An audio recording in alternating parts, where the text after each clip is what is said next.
Namaskar and welcome to StudyIQ. I am your friend Rahul Saigaonkar. The agenda for today's discussion, I would say, is a continuation of our previous interaction which we had regarding the regulation of OTT, that is over the top platforms. I wish that you have seen the video where we discussed about the confusion in OTT regulation in India. As of now, two ministries are tussling over the over the top platforms. There is MeitY, that is Ministry of Electronics and Information Technology, which says it has the regulatory powers under the IT rules. Along with it, the TRAI, the Telecom Regulatory Authority of India, which comes under the Ministry of Communications, that has also released a consultation paper in July 2023 regarding the OTT regulations. Apart from that, the Ministry of Communications draft telecommunication bill also talks about OTT under its regulation. So we discussed that there is a lot of confusion with respect to regulating the internet-based services. And at the end of the discussion, we also raised a question. Is there a need to review the IT Act 2000? It is quite old. And today we are going to continue that discussion because the steps towards reviewing or getting a new act for regulating the internet or information and communications technology related stuff is going to come very soon. That is what we are going to discuss. Our agenda today is to discuss the Digital India Act 2023. Please remember, it has not yet come. Even the draft has not yet come. I would say there is some idea which has come from the Ministry of Electronics and Information Technology about what it may look like. So whenever the bill comes, we'll have a discussion again, but a question can come up. What kind of changes can we anticipate in the IT Act 2000, or what are the areas which we need to focus for better internet governance in our country? And the inputs for that can be gauged from the proposed Digital India Act 2023 by the MeitY, Ministry of Electronics and Information Technology. So in this video, we are going to analyze what are the key areas on which this Digital India Act or the DIA Act is going to focus. And the big question is, why do we need this particular act? We'll get to know all these things. To get that information, stay with me till the very end. All right. The first question. Why the MeitY, Ministry of Electronics and Information Technology, is talking about Digital India Act, and the discussions for this are going on, consultation is going on almost from last 4 to 5 months. The question is, sir, why? The answer lies in the common sense itself. Now you do understand the IT Act, it came in 2000. I'm not talking about Income Tax Act, I'm talking about the Information Technology Act 2000. It came 22 years back. And now times have changed. It's almost more than 2 decades now. The act came in the early days of internet. Of course, we have amended it. We have brought subordinate legislation, rules, guidelines, etc. to match the regulation as and when required. But still, the act is pretty old.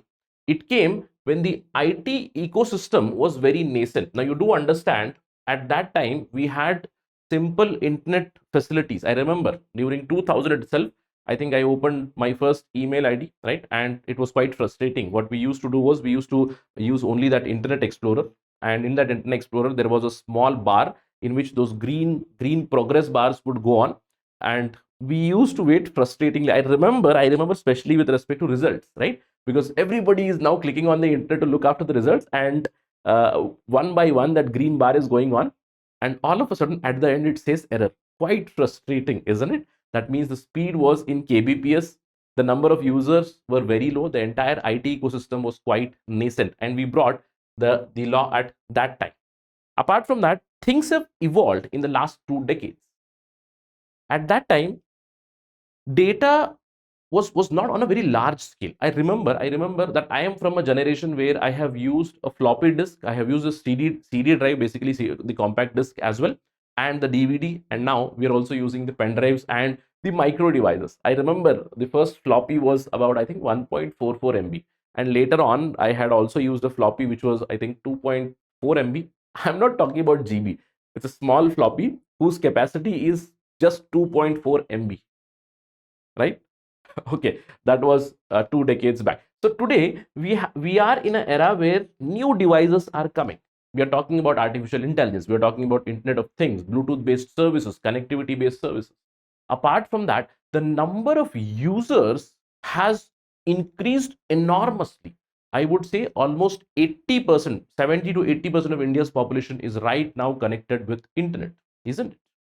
That's why we need a revamp of the IT Act for sure. And that is why Digital India Act is proposed. Now, if you look at the numbers, you will see that in the year 2000, how many people used internet? 5.5 million approximately. That means 50 lakh people used internet in the year 2000.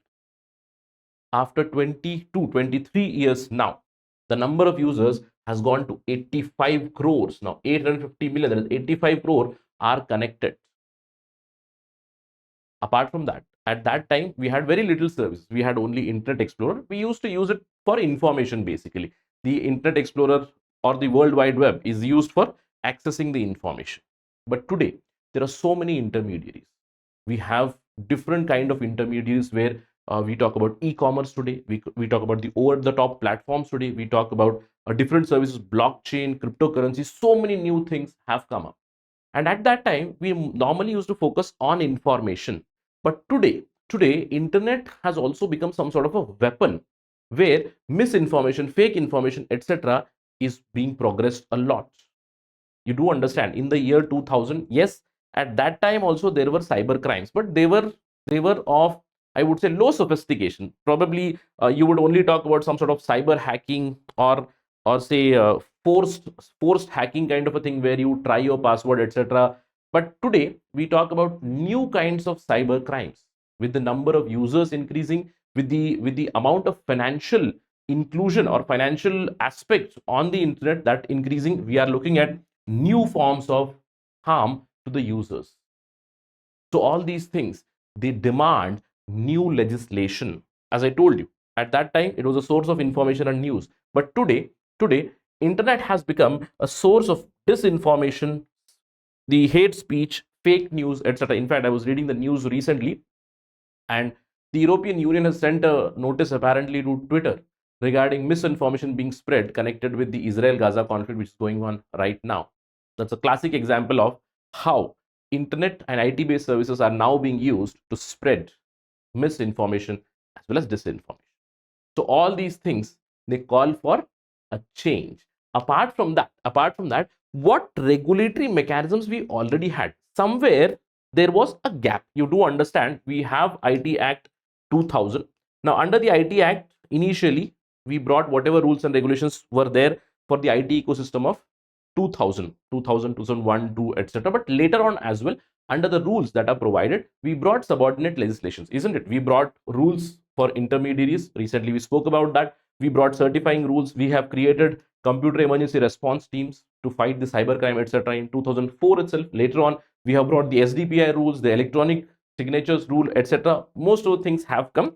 Apart from that, we also have blocking procedures. Now, you do understand, the IT Act, it did provide for blocking under the section 69A, which is very, very prominent act. Under section 69A, when there is a threat to, say, sovereignty, unity, integrity of the country, then information can be blocked. Now, using this power only, you must have seen that many a times internet is blocked, right? Although the Supreme Court did intervene in year 2002 in a famous Anuradha Bhasin case, where they said that blockage or blockade of internet has to be resorted to in exceptional cases only, right? So despite all these things coming, despite changes or despite subordinate legislation with time, there are still loopholes in the IT Act 2000, isn't it? One of the classic ideas is the OTT platform regulation that we discussed just now, or the norms connected to artificial intelligence. We do not have anything connected to AI or Internet of Things, etc. Such things have to be incorporated, isn't it? Apart from that, we also need to have better kind of adjudicatory mechanisms which are missing, and to fulfill that, we need the Digital India Act, right? Along with it, on a broader level, say on an Indian economy level, we need new rules, regulations which bring clarity, clarity with respect to the governance. And we are looking to become a 1 trillion digital economy by 2025-26. We are talking about Atmanirbhar Bharat. We are talking about innovation, entrepreneurship. And for all these, information and communications technology based services are the key.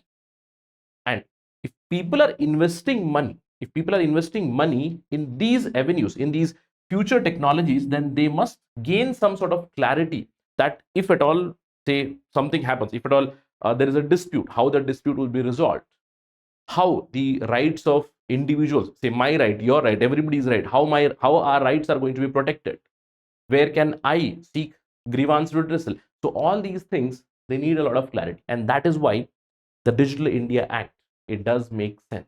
Now the question is, what is going to be the shape of this Digital India Act which is going to come in future?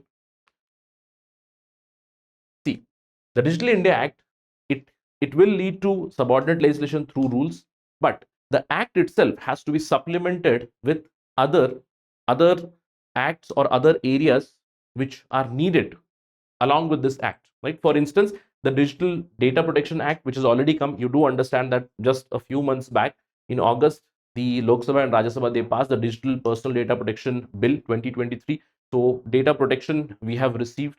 Apart from that, we also need to make requisite amendments in some of the laws or some of the acts which are already existing, like in an IPC we need to bring certain amendments connected to cyber crime, probably in Competition Act and some other acts which are connected to this. We have a data governance policy, and all these are going to supplement the Digital India Act.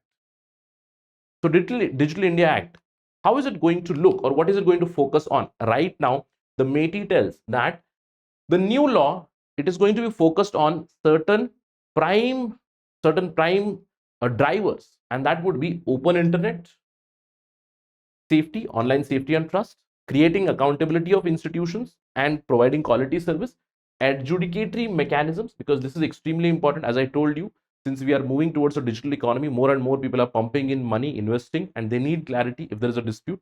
Apart from that, there is a scope for new technology. Along with it, not just the adjudicatory mechanisms, but for individuals, we do need safety, especially looking at the sophistication that has come in the cyber crimes as well. So all these things would be focused on. Let's look at some of the key components which are right now under consultation. First key component of the Digital India Act is the open internet. Open internet. Now, open internet, it is based on certain characteristics, like internet must be free for everybody. There has to be fair competition. There has to be diversity. There has to be access to all the people, and there must be ease of doing business, of course. Right now, is the internet really open? That is the question. And this has been highlighted not just by India, but many other countries as well, because we talk about the so-called FANG companies, or the acronym has changed right now to the Matana companies, or the big tech companies. They rig the game. Now, we do know that the big tech often game the system to not keep internet open.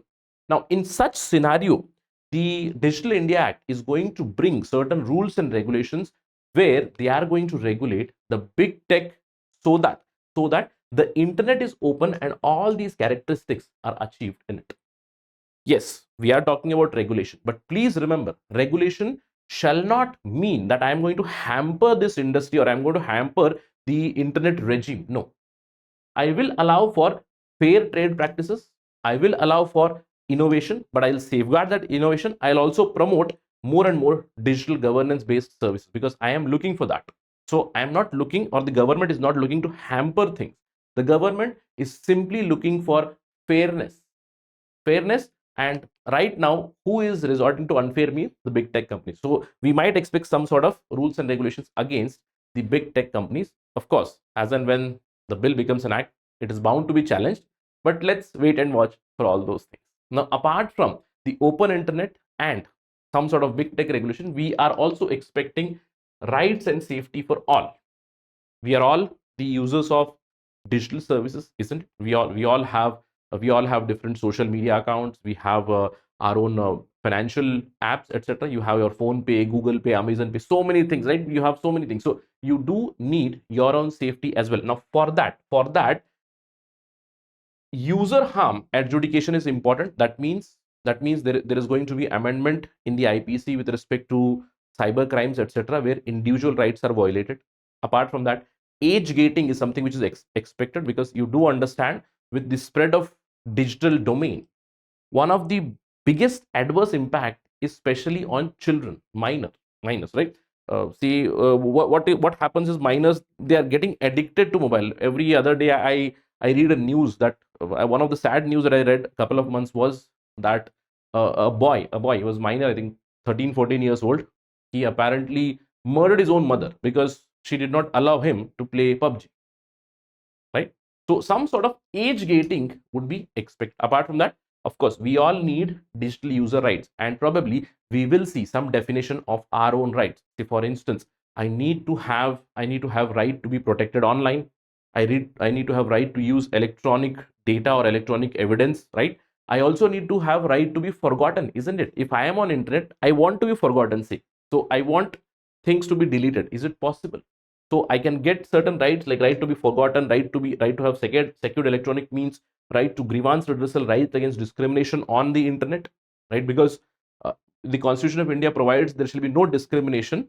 Again, that discrimination should not spread, or discrimination, the means of discrimination should not be used on the internet. Such rules and regulations will come. Apart from that, there shall be moderation of fake news, because again, keeping in view the freedom of speech and expression, fake news, disinformation, that will be curbed. Apart from that, the focus is also on AI, especially AI which are going to pose high risk. Remember, again, the Indian government, it is not looking to hamper innovation, it is not looking to hamper entrepreneurship or the business. But if there is a high risk AI system, then it has to be more and more accountable. A high risk AI system which can invade your privacy, so you need to have right to privacy, of course, right to privacy here as well. So with respect to such things, the devices which are invasive, say for instance a new kind of a camera, a new kind of a goggle, etc., they will have more and more KYC requirement. Apart from that, we will have a better cyber security architecture. We have already established certain, etc. We will be complementing that with other things as well. Apart from that, there will be, or there shall be, rules probably connected with content monetization. This is a very important thing these days, especially for the content economy or the gig economy that we call. And this is extremely important. You do understand this is extremely important. For instance, say there is a platform. Initially, it allows you to monetize. Say if they are earning 100 rupees from ad revenue, now to promote more and more content developers to come on their platform, they tell that we are sharing 90% of our ad revenue. Okay, so once the people come there, then they reduce it to say 30%. Do you have any sort of grievance redressal mechanism there, right? So such clarity would surely come, where content monetization rules will also be included in the Digital India Act. So it is going to be more wholesome and more comprehensive. Apart from AI and security based rules, for fake news and disinformation, there shall be rules and regulations. You do understand already in IT Act, as I told you, we have section 69A. Probably something like that would continue, because we need the intermediaries to curb the fake information and disinformation. In fact, many of the uh, intermediaries are already working on that. For instance, YouTube, by September 2022 itself, they had removed many channels, many videos for spreading disinformation. Meta, that is Facebook, also did it. WhatsApp also did it on so many accounts. So such rules shall stay in DIA. It will be there in DIA for sure. Apart from that, one of the important means is accountability. Now, accountability of whom? Especially accountability of the intermediaries. The intermediaries means these service providers. Now, you do remember, there are three important players, right? There are three important players. One is the government, one is ultimate consumers, us, and in the middle there are intermediaries. Now, when I say intermediary, it is not just the app makers. You do understand intermediaries are these, but along with it, there are many other kind of intermediaries, say internet providers, data service providers, cloud service providers, all those things. Yes. So for all of them, there shall be clear cut adjudicatory and appellate mechanisms. There shall be focus on accountability, where ethical use of AI tools, all these norms are going to come. Apart from that, for the intermediaries, there shall be standards of ownership and disclosure norms. very similar to what we have in the section 4 of the RTI, probably something like that for the intermediaries at the digital level. All right. So all in all, these are the aspects which are right now being focused, and we might expect Digital India Act coming in future. Apart from that, one another area which the Digital India Act is focusing is intermediaries. So broadly, we have Digital India Act, yes, or we will be getting Digital India Act, yes. But apart from that, we are going to focus on intermediary specific rules and regulations as well. Now here, the consultation discussion is going on including different type of intermediaries, say e-commerce, digital media, search engines, gaming, AI, OTT platforms, right? All these things are going to come. Probably we are going to focus on separate rules for each and every intermediary. Along with it, they are also going to focus on safe harbor rules for all intermediaries. There would be safe harbor rules for intermediaries for sure. So these are the things that we might anticipate going forward through the Digital India Bill, I would say first, and then Act. So the question has been answered. We discussed during the OTT discussion, should we review the IT Act? I wouldn't say we are going to review itself. We are going to get, or we are going to transform that IT Act into Digital India Act very soon. As and when that happens, we will have a discussion on Study IQ for sure. All right. But remember that what should be the focus going forward, because as I told you, from last 3 to 4 months there is already discussion going on. The Ministry of Electronics and Information Technology, it is speaking with different stakeholders, the intermediaries, the public, the experts, etc. But right now there are some things which we need to talk about before framing the rules, before framing the guidelines. We need to, I would say, ransack the global cyber laws, because once we study, say there is European Union's general data protection rules. In US there are rules and regulations, although in US there are no strict rules and regulations. On other end of the spectrum is China, where it has got very stringent rules and regulations for their own internet, etc. So we need to study the global laws and learn from them and incorporate the best practices in our own legislation. Apart from that, public consultation is something which is very important. Right now it is open. People, NGOs, academics, other stakeholders involved, their inputs have to be taken into consideration. Along with it, there is a need to optimize regulation. Right now, yes, we are talking about digital India. We are talking about 1 trillion digital economy for our country, but we cannot over regulate this particular area. So some sort of optimum regulation has to be achieved, keeping in mind the developmental potential of ICT. Along with it, take inputs from all the necessary stakeholders involved, which will lead to a better Digital India Act for sure. All right. So let's hope that happens. That is it in this particular discussion. Thank you for watching this. But before I go, I have to let you know, all the UPSC civil services aspirants, StudyIQ's P2I program, it has begun from October 10th, but you still have an opportunity to join this because the admissions are closing on 15th of October. You have 3-4 days to join.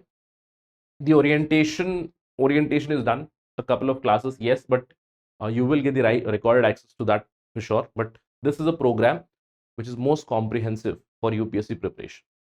Will help you with prelims, mains, and interview. And there are multiple options available for you in terms of language and in terms of your own accessibility. There is silver, gold, platinum options available. With respect to validity, longer validity is available. For max discount, do use the code Rahul Live. Visit our website studyiq.com. You'll get all the details there. Enroll. I'll see you in the class. Thank you again. Jai Hind.